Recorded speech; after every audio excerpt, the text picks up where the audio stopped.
Hey, horror fans, once again, it is me, the Horror Mizamani G. We are now on day 6 of Wildeye Week, and this time we're going to take a look at a Swedish supernatural horror film called Black Ghost.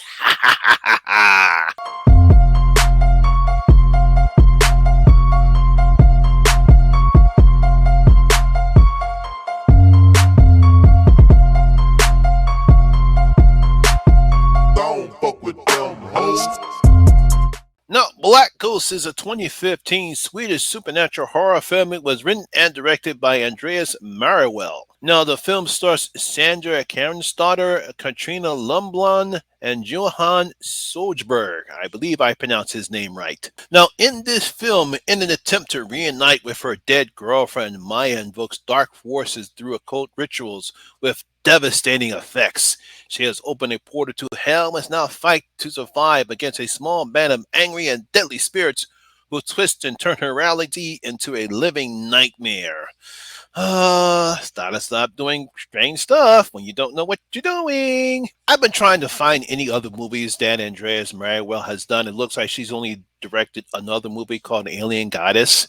And I don't know if she's been influenced by other films in America because I really don't. I believe she's a Swedish director.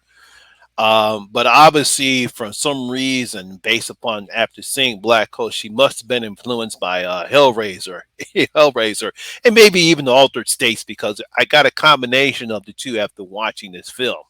Now, the plot is very simple. We have poor Maya who's still grieving over the death of her girlfriend Lucy, and she decides to go to this secluded cabin in the woods and decides to perform some type of ritual to bring her dead girlfriend back to life. But unfortunately, instead of bringing her back to life, she summons these evil black spirits and decides to warp reality and put her through this crazy alternate reality tripped out situation kind of takes place throughout most of the film. And again, when watching this film and then when the black spirits appear, I just couldn't help myself. It's like, darn, if she actually had a box and started fingering around with it, it almost just like she summoned she summoned the Cenobites. I was expecting to see Doug Bradley Pinhead appear in this particular film because I definitely got Hellraiser vibes watching Black Ghost. Now, I don't know what the budget is on this particular film, but I guess it wasn't that much because when the black spirits appear, you could tell that there's actors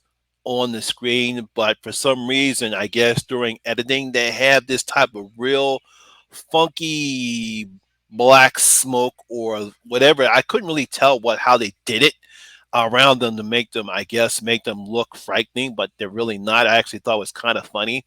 They do a lot of funny scenes throughout the entire film. There are some points where they actually have masks on back when they're in the cabin, but throughout most of the film, they have this weird like thing coming about all about them, and you can see how they filmed it. So they must have filmed it with the actors in front of the actresses, and they have this real weird thing. It kind of throws off, and again, kind of reminds me of some of the things that happened in Alter States, but definitely more Hellraiser vibes than Alter States. And the only reason why I picked Alter States is because throughout the film, when she starts seeing them, she goes to this other places, and it just looks so weird and funky, and really psychedelic colors. It's exactly where I got the Alter State vibes from. I really don't know what to say about the acting here because there's really not much that Sandra does in this film. She just stands around, she goes around, puts mud and dirt around her face. She knocks on the stick saying her name, and she looks all around. She just like that, and she just really doesn't have much lines to say. So there's really not much to emote to her.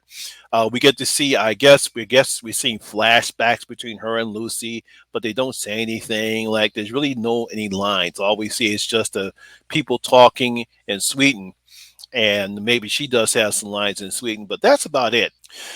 I mean, overall, there's really nothing bad about the film. It's just that, just how it's just filmed. I mean, it's like I said before, because obviously because of limited budget, it looks kind of weird. And I'm pretty sure if Andrea actually had a bigger budget, perhaps she would have made the practical the effects pretty good.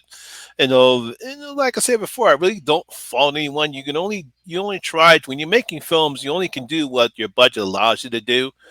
And not saying this if would have helped if she had a bigger budget, but I really can't say that because I don't know what was she trying to do in this particular film because there's really nothing that happens in the film that makes you want to really enjoy it. It's just like you're just watching a whole bunch of scenes of Maya walking around the woods, putting dirt on her face, sipping this weird concoction that she's creating up, and then we get to see all this weird stuff in here. Like I said before, there's no true story that hangs on, and that's mainly with the script how Andrea writes it up. Perhaps she had a more tighter script and have the actress do more, say more. Perhaps this would have been a better film. So there you have it. That is day 6 of Wildeye Week. Only got one more day left, so I hope you guys are enjoying it. If you did, please give me a thumbs up, like, and share because it does help out with the YouTube algorithm.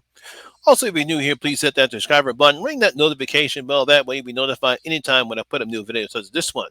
Once again, my name is Lamont Smith, better known as the Horror Miser Monty G, and always remember that horror rules. I'll see you in my next video. Y'all guys stay safe out there.